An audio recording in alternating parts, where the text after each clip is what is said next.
Hi, my name is Lynn from EJG'S. You know me, I'm always making mistakes and I'm never afraid to share how I make my mistakes with you and then show you how I fix them. In order to not waste my project, I've got to figure out ways to correct those mistakes and then show you how I do it. Now let's go ahead and start decoupaging this tray. I'm starting with this thrifted tray. What I love about these silver trays is that even if they have lots of embossing on them, they make perfect surfaces for decoupage. I'm using this pretty black and white custom paper that is done by Whimsical Designs and Elsie Lane's Art Garage. My friend Debbie Frimmer, who's the owner of Elsie Lane Art Garage, has a subscription box, and this was in the July box. I'm using my thumbnail to kind of tear away or create a crease on the inside portion of the silver tray, which is where I want my decoupage paper to be. But this is also where things can go a little wrong, and that's where I made my first decoupage mistake. I got a little anxious and tore the paper in a way that it didn't fit perfectly, and the edge was a little bit jagged. So later we're going to disguise that and fix that up a little bit. You can see here that where I used my thumbnail, I have a little bit of a jagged edge. It didn't tear quite as well as I wanted it to. Now that I have the template cut for the center of the tray, I will go ahead and prep the tray using PENTART's bonding primer. This stuff is so crazy good. You can apply it to any shiny surface, metal, plastic, glass, and it becomes a paintable surface that is not going to come off. I applied 2 coats. This also assures that you get a really nice crisp background so that the decoupage paper image really comes through beautifully. If I need to, and I always need to, wipe up any little boo-boos that I make, I'm going to do that very quickly with a precision edge Q-tip. Now it's time to decoupage. I'm using my decoupage medium du jour, the PENTART Decoupage Varnish and Glue. You can find all of the PENTART products at ELSIEGoods.com or at ELSIELaneArtGarage.com.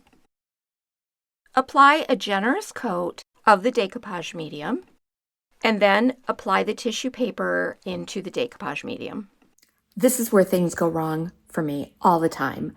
I'm impatient, I work too quickly, and I end up with a tear. Doesn't matter if it's rice paper or if it's 18-pound tissue paper. So I've got to come up with ways to fix my mistakes.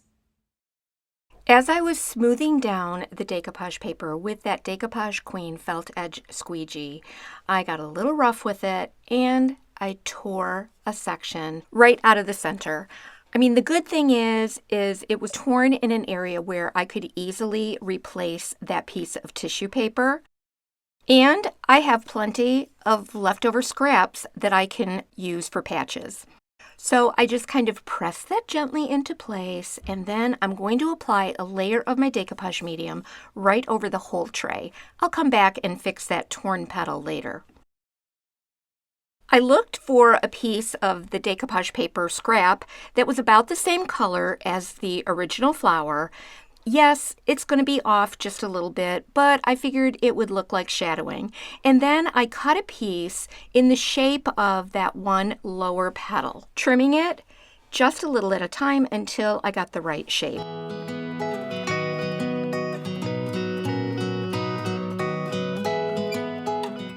Now allow the patch to dry completely.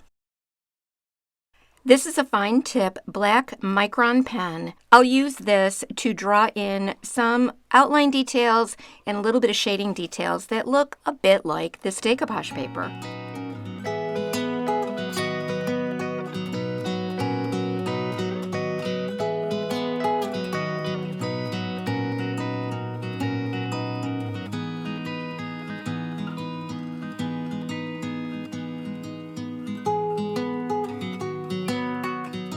Now it's time to add the ultimate shiny finish. This is PENTART's pouring glaze. So I'll pour a small amount, add more if needed as I move along. Then just tip and turn the silver tray until the entire bottom of the tray is completely coated over to that rim.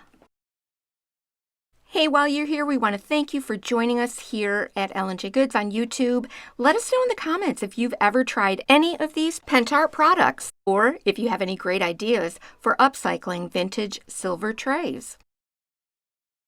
I can also use a palette knife or a paintbrush to gently move the pouring glaze for smooth, even coverage. I allow this pouring glaze to dry on a flat surface, no tipping or turning, and then I place a clean bin or cookie sheet or some kind of tray over the top to prevent any contamination.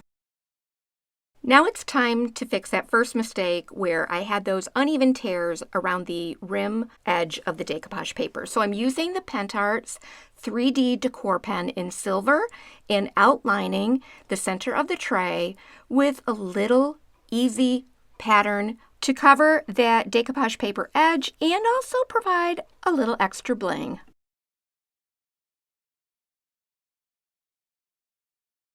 The addition of the 3D decor pen is such a pretty extra little detail. I just love it. What a great tray. This upcycle is one of my favorites, and I've done it with decoupage. Even though I've made a few mistakes, I've shown you how you can fix those. That's the beauty of decoupage. I've listed all of the products that I've used today in the description box below. You can find them at our brick and mortar shop in Medina, New York, or at ELSIE.com.